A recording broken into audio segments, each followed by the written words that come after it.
Hello दोस्तों, नमस्कार। स्वागत है आपका आपके अपने YouTube channel study with Uttarakhand में। तो दोस्तों, बीडीओ पटवारी, लेखपाल और Uttarakhand forest guard, Uttarakhand police और समूह आदि परीक्षाओं के लिए एक हिंदी की महत्वपूर्ण सीरीज स्टार्ट की थी, जिस संकल्प सीरीज के नाम से, जिसका आज पार्ट 22 है। इससे पहले 21 पार्ट हो चुके हैं। यदि आपने नहीं देखे हैं तो देखिएगा ज़रूर, और निश्चित ही आपको आगे आने वाले पेपरों में वहाँ से ज़रूर मदद मिलेगी। इसमें कुछ 20 प्रश्न रहते हैं, और 20 तो होते ही हैं। 20 के अलावा अतिरिक्त कुछ एक्स्ट्रा फैक्ट जुड़ जाते हैं, तो फिर 20 से ज़्यादा क्वेश्चन हो जाते हैं। तो स्टार्ट करते हैं इसके पहले क्वेश्चन से। इसका पहला क्वेश्चन है, जो इंद्र पर विजय प्राप्त कर चुका हो, वाक्यांश के लिए एक उचित विकल्प चुनें। ठीक है। ऑप्शन ए इंद्रजेय, ऑप्शन बी इंदु, ऑप्शन सी इंद्रजीत, ऑप्शन डी जितेंद्रिय। ठीक है। जो इंद्र पर विजय प्राप्त कर चुका हो, अगर आप लोग डी ऑप्शन देख रहे हैं तो गलत हो जाएगा। ठीक है। जो इंद्र पर विजय प्राप्त कर ले उसे कहा जाता है ऑप्शन सी इंद्रजीत। ठीक है। ऑप्शन डी में भी मैं बता देता हूं, अगर आपको इस पर कंफ्यूज होगा तो इंद्रियों को जीतने वाला। ठीक है।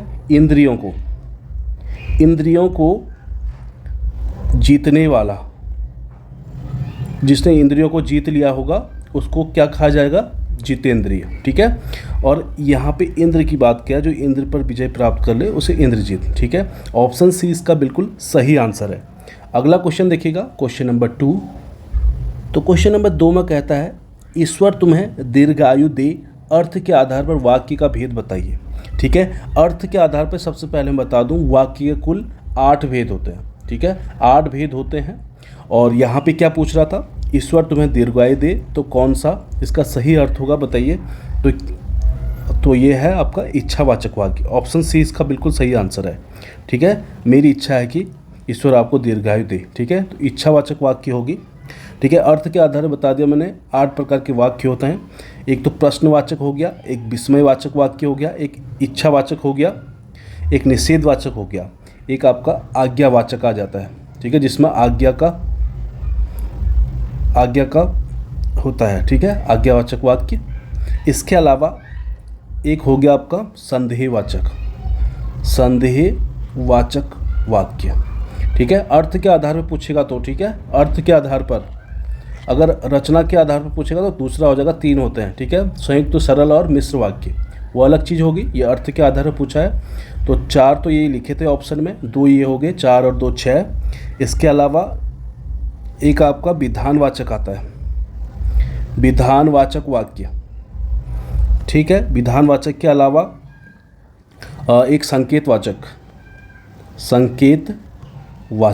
ठीक है। तो ये 8 हो गए आपका, प्रश्नवाचक, विस्मयवाचक, इच्छावाचक और निषेधवाचक, विधानवाचक, संकेतवाचक, आज्ञावाचक और संदेहवाचक वाक्य। तो ये 8 आपके अर्थ के आधार वाक्य के भेद हो गए। और ऑप्शन 2 का आंसर जो है ऑप्शन सी। ठीक है। इच्छावाचक होता क्या है? जिन वाक्यों से इच्छा, शुभकामना या आशीर्वाद का बोध हो तो उसे आप इच्छावाचक वाक्य कहेंगे। जैसे भगवान आपको लंबी उम्र दे, हम बोलते भी हैं भगवान आपको लंबी उम्र दे, तो वहाँ पे क्या है? वहाँ पे हमारी इच्छा है कि भगवान आपको लंबी उम्र दे, तो वहाँ पे भी इच्छावाचक वाक्य हो जाए। ठीक है। अगला क्वेश्चन नंबर 3 देखिएगा। तो क्वेश्चन नंबर 3 में कहता है, सूरदास के गुरु कौन थे? सूरदास के गुरु ऑप्शन ए में दिया है Ramanand, option B Ramdas, option C Vallabhacharya, option D Vitthalnath. क्या इसका सही आंसर है? इसका सही आंसर है ऑप्शन सी। ठीक है। सूरदास के गुरु का नाम वल्लभाचार्य था। अगला क्वेश्चन नंबर 4। तो क्वेश्चन नंबर 4 में कहता है, जहाँ वाक्य की गति अंतिम रूप ले ले, विचार के तार टूट जाएं, वहाँ किस चिन्ह का प्रयोग किया जाता है? ऑप्शन ए योजक चिन्ह, ऑप्शन बी अल्प विराम, ऑप्शन सी उद्धरण चिन्ह, ऑप्शन डी पूर्ण विराम। ठीक है। जहाँ वाक्य की गति अंतिम रूप ले और विचार के तार टूट जाएं, वहाँ पे पूर्ण विराम का प्रयोग किया जाता है। ऑप्शन डी इसका बिल्कुल सही आंसर होगा। ऑप्शन ए की बात करें तो योजक चिन्ह कुछ इस तरह का होता है। ठीक है। एक डैश से। ठीक है। यह 2 शब्दों, सामासिक पद या समानार्थक शब्दों को आपस में जोड़ने का कार्य करता है। जैसे माता और पिता, इनके बीच में जो डैश होता है यही आपका योजक चिन्ह होता है। ठीक है। इसके अलावा धीरे धीरे, समानार्थक शब्द। ठीक है, तो इनके बीच भी ये जो बीच में डैश है तो यही आपका योजक चिन्ह कहलाता है। ऑप्शन बी की बात करें तो अल्प विराम एक कॉमा होता है। ठीक है, अल्प विराम का अर्थ क्या होता है? थोड़ी देर के लिए रुकना, थोड़ी देर के लिए रुकना। वाक्य में जब थोड़ा देर के लिए रुका जाता है तो अल्प विराम का प्रयोग किया जाता है। ठीक है, ऑप्शन सी उद्धरण चिन्ह आपका कुछ इस तरह से होता है। ठीक है, कुछ इस तरह से होता है उद्धरण चिन्ह। ये वे विराम चिन्ह होते हैं जिनका प्रयोग किसी के कहे गए शब्दों को ज्यों का त्यों लिखने या किसी महत्वपूर्ण शब्द, शीर्षक या वाक्यांश को उजागर करने के लिए किया जाता है, उसे उद्धरण चिन्ह कहते हैं। ठीक है, एक बार फिर से बता दूं मैं, ये वे विराम चिन्ह होते हैं जो किसी के कहे हुए शब्दों को ज्यों का त्यों लिखने या किसी महत्वपूर्ण शब्द, शीर्षक या वाक्यांश को उजागर करने के लिए इस चिन्ह का प्रयोग किया जाता है। ठीक है, अगला क्वेश्चन देखिएगा, क्वेश्चन नंबर 5। तो क्वेश्चन नंबर 5 में कहता है निम्नलिखित में से मिश्र वाक्य है। ऑप्शन ए मेरे आते ही वर्षा होने लगी, नहीं ये तो सरल वाक्य हो जाएगा। ऑप्शन बी उसके जाने के बाद वर्षा होने लगी, ये भी आपका सरल वाक्य हो जाएगा। ऑप्शन सी वह घर से निकला और वर्षा होने लगी, ये आपका संयुक्त वाक्य हो गया। ऑप्शन डी ज्यों ही वह घर से निकला वर्षा होने लगी, ऑप्शन डी इसका बिल्कुल सही आंसर हो जाएगा। ठीक है, तो ठीक है, इसमें जो मिश्र वाक्य है, मिश्र वाक्य किसे कहते हैं? मिश्र वाक्य जिसमें एक मुख्य उपवाक्य होता है और एक या एक से अधिक आश्रित उपवाक्य। ठीक है, एक इसमें क्या होगा? मुख्य वाक्य होगा और एक इसमें आश्रित वाक्य, इस पे आश्रित होगा, इस मुख्य वाक्य पे आश्रित होगा, वही आपका मिश्र वाक्य हो गया। ठीक है, आपको बता दूं मैं, संरचना या रचना के आधार पर, संरचना या रचना के आधार पर वाक्य के भेद पूछेगा तो कितने होते हैं? 3 होते हैं, सरल, संयुक्त और मिश्र। ठीक है, चलिए अगला क्वेश्चन देखिएगा, क्वेश्चन नंबर 6। तो क्वेश्चन नंबर 6 में कहता है निम्न पंक्ति में सही अलंकार का चयन कीजिए। तो पानी बिच मीन प्यासी, मोही सूनी सूनी हावे आवे हासी। तो इसमें कौन सा अलंकार है? ऑप्शन बी भावना, ऑप्शन बी अतिशोक्ति, ऑप्शन सी विशेषोक्ति या ऑप्शन डी उपमा। तो इसका सही आंसर है ऑप्शन सी विशेषोक्ति। ठीक है, विशेषोक्ति अलंकार है इसमें। तो इसका अर्थ क्या है? मछली पानी में ही रहती है फिर भी प्यासी है, अर्थात कारण मौजूद है पर कार्य नहीं हो रहा है। ठीक है, एक बार फिर से सुनना, मछली पानी में ही रहती है फिर भी प्यासी है, अर्थात कारण मौजूद है पर कार्य नहीं हो रहा है। तो यहाँ पे क्या हो जाएगा? आपका विशेषोक्ति अलंकार हो जाएगा। ठीक है, चलिए अगला क्वेश्चन, क्वेश्चन नंबर 7। तो क्वेश्चन 7 में कहता है अनिवार्य का विलोम होगा। ऑप्शन ए अपरिहार्य, ऑप्शन बी वैकल्पिक, ऑप्शन सी ऐच्छिक या ऑप्शन डी बी व सी दोनों। तो ऑप्शन डी इसका बिल्कुल सही आंसर हो जाएगा, बी और डी दोनों। ऑप्शन ए की बात करेंगे तो अपरिहार्य, अपरिहार्य का विलोम क्या हो जाएगा? अपरिहार्य का हो जाएगा परिहार्य, परिहार्य। ठीक है, जिसे टाला जा सकता है उसे परिहार्य कहा जा सकता है। अपरिहार्य जिसे न टाला जाए, ठीक है, अपरिहार्य हो गया। तो अपरिहार्य का परिहार्य विलोम हो जाएगा, अनिवार्य का वैकल्पिक और ऐच्छिक दोनों हो जाएंगे। ठीक है, अगला क्वेश्चन देखिए, क्वेश्चन नंबर 8। तो क्वेश्चन नंबर 8 में कहता है दुराशा का संधि विच्छेद होगा। तो इसका सही आंसर है ऑप्शन सी दुह प्लस आशा। ठीक है, विसर्ग संधि का उदाहरण है, विसर्ग संधि का उदाहरण। ठीक है, चलिए अगला क्वेश्चन, क्वेश्चन नंबर 9। जो लोग नए जुड़े हैं सब्सक्राइब जरूर करना, शेयर कर दीजिएगा और लाइक करके जरूर जाइएगा दोस्तों। ठीक है, क्वेश्चन नंबर 9 में कहता है अज्ञान का तद्भव शब्द चुनिए। तो अज्ञान शब्द है, इसका जो तद्भव शब्द क्या होगा? ऑप्शन ए अनजान, ऑप्शन बी अजान, ऑप्शन सी अनजाना, ऑप्शन सी अजाना। तो अज्ञान का जो तद्भव शब्द होगा ऑप्शन बी अजान। ठीक है, बी एकदम सही आंसर है।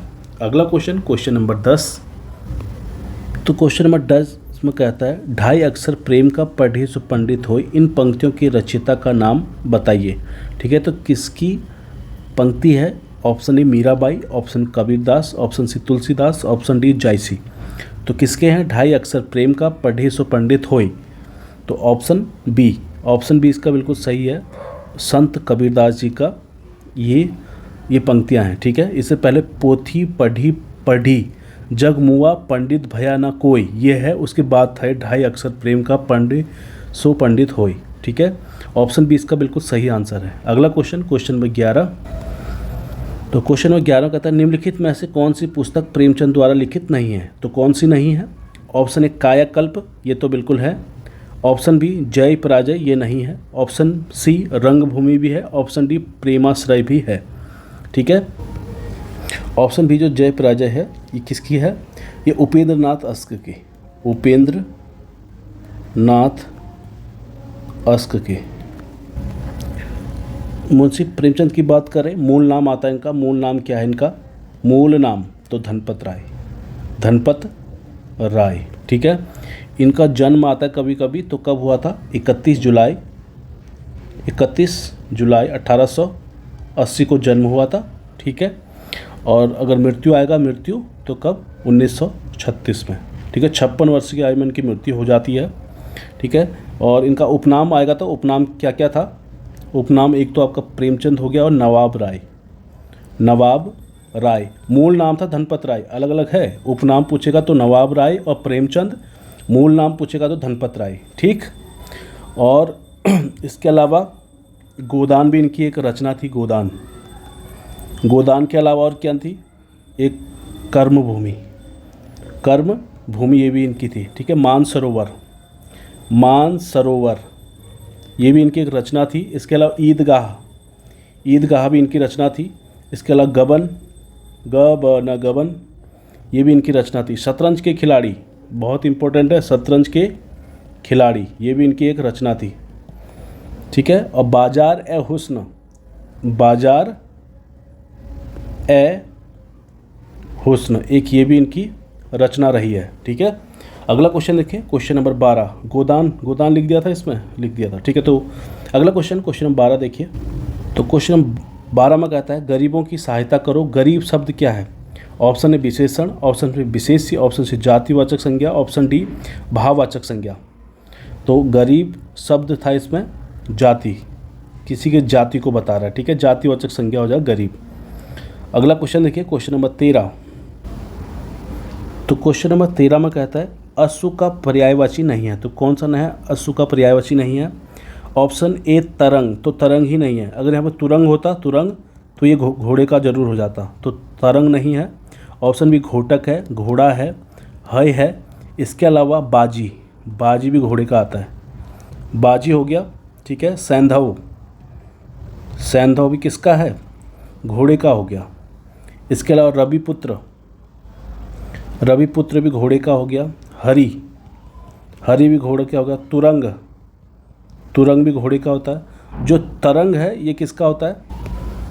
लहर का, लहर का होता है, ठीक है। उर्मी हो जाएगा, लहर, उर्मी। हिलोर, हिलोर हो गया। इसके अलावा मौज होगी, मौज, मौज के अलावा उल्लेख, उल्लोल, उल्लोल हो गया। और कंपन, ये होगी आपका तरंग के पर्यायवाची, ठीक है। अगला क्वेश्चन देखिए, क्वेश्चन नंबर 14। तो क्वेश्चन नंबर 14 कहता है अंधे को दीपक दिखाना, मुहावरे का सही अर्थ चुनिए। ऑप्शन ए अंधे का रास्ता रोशन करना, ये नहीं है। ऑप्शन बी ना समझ को उपदेश देना, ये हो सकता है। ऑप्शन सी ना समझ को रोशनी देना, ये भी नहीं होगा। ऑप्शन डी अंधे की सहायता करना, ये भी नहीं होगा। तो ऑप्शन बी इसका बिल्कुल सही आंसर है, ठीक है। अंधे को ना समझ को उपदेश देना, अंधे को दीपक दिखाना जैसा है, ठीक है। अगला क्वेश्चन देखिए, क्वेश्चन नंबर 15। तो क्वेश्चन नंबर 15 में कहता है शुद्ध वाक्य का चयन कीजिए। आज घोड़ा दौड़ भी होगी। तो ऑप्शन ए का जो सही होगा क्या होगा? आज घुड़दौड़ भी होगी। आज घुड़दौड़, ठीक है, घुड़दौड़ होगा, घुड़दौड़ भी होगी, ये इसका सही सेंटेंस होगा, ठीक है। ऑप्शन बी में कहता है मेरे लिए गणित कठोर विषय है। तो कठोर नहीं, कठिन विषय है। कैसा विषय है? कठिन विषय है। ऑप्शन सी में कहता है बाण शस्त्र और बंदूक अस्त्र है। तो मैं आपको बता दूं, बाण जो है आपका अस्त्र है, अस्त्र, और बंदूक क्या है? शस्त्र है, शस्त्र, ठीक है। चलिए अगला देखिए, शुद्ध वाक्य पूछा था तो ऑप्शन डी इसका बिल्कुल सही, गरीबों के लिए निःशुल्क शिक्षा की व्यवस्था है, बिल्कुल सही आंसर है। ठीक है, अगला क्वेश्चन देखिए, क्वेश्चन नंबर 16। तो क्वेश्चन नंबर 16 में कहता है रसाल शब्द का अर्थ है, क्या है रसाल शब्द का अर्थ? आम है, केला है, ऑप्शन सी पक्षी है, ऑप्शन डी चमक है। तो रसाल का सही अर्थ है, रसाल बोलते हैं रस से भरा हुआ, यानी कि रसाल, ऑप्शन ए आम। ठीक है, आम इसका बिल्कुल सही आंसर हो जाएगा, ऑप्शन ए।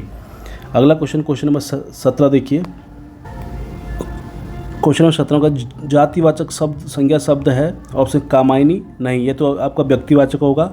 आम, आम भी क्या है व्यक्तिवाचक, ऑप्शन सी रसीला, रसीला भी नहीं होगा, ऑप्शन डी वकील, वकीलों का क्या होता है और जाति। ठीक है, ऑप्शन डी इसका बिल्कुल सही आंसर होगा। अगला क्वेश्चन, क्वेश्चन नंबर 18 देखिए। तो क्वेश्चन नंबर 18 कहता है बच्चे बस से पाठशाला जाते हैं, इस वाक्य में कौन सा कारक है? ऑप्शन ए कर्म कारक, या ऑप्शन बी करण कारक, ऑप्शन सी आपादान कारक, ऑप्शन डी संप्रदान कारक। तो इसका सही आंसर है ऑप्शन बी, बच्चे बस से पाठशाला जाते हैं में जो कारक हो वह होगा आपका करण कारक। ठीक है, और कारक मैंने बताया था कारकों की संख्या है 8। ठीक है, कारकों की संख्या कितनी है? 8। आप लोग पुरानी वीडियो देखिए, वहाँ काफ़ी कुछ हो चुका है इनके बारे में। ठीक है, आगे देखिएगा। क्वेश्चन नंबर 19 देखिए। तो क्वेश्चन नंबर 19 में कहता है किस वर्ण का उच्चारण स्थान कंठ तालु है? ओ या ऐ या ह या छ।